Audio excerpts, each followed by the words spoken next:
साम्राज्य, सामान्यांचा असामान्य आवाज। जड वाहन चालक विरोधात संसदेत पारित झालेल्या कायद्याविरोधात सोलापुरात आंदोलन।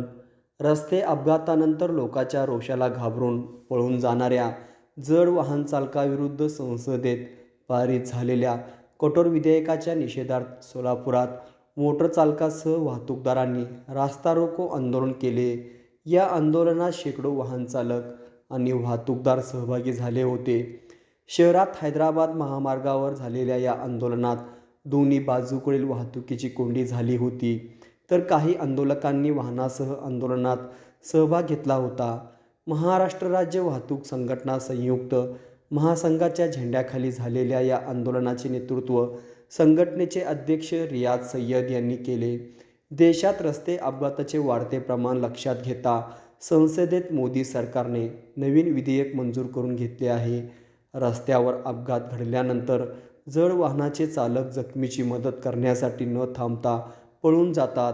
अशा चालकाविरुद्ध नवीन कायद्यानुसार दाखल होणाऱ्या खटल्यात 10 वर्ष सक्तमजुरी आणि 5 लाख रुपये दंडाची कठोर शिक्षा होण्याची तरतूद आहे। वास्तविक पाहता अशा अनेक अपघातामध्ये वाहन चालक झुंडीच्या हल्ल्यामुळे घाबरून पळून जातात। पळून जाणे हा त्यांचा दोष असू शकत नाही, तर ती अपरिहार्य असते, असे रियाज सय्यद यांनी सांगितले। या आंदोलनात हमीद बागवान, इरफान शेख, अब्दुल कादर पठाण, प्रदीप शिंगे आदींचा प्रामुख्याने सहभाग होता।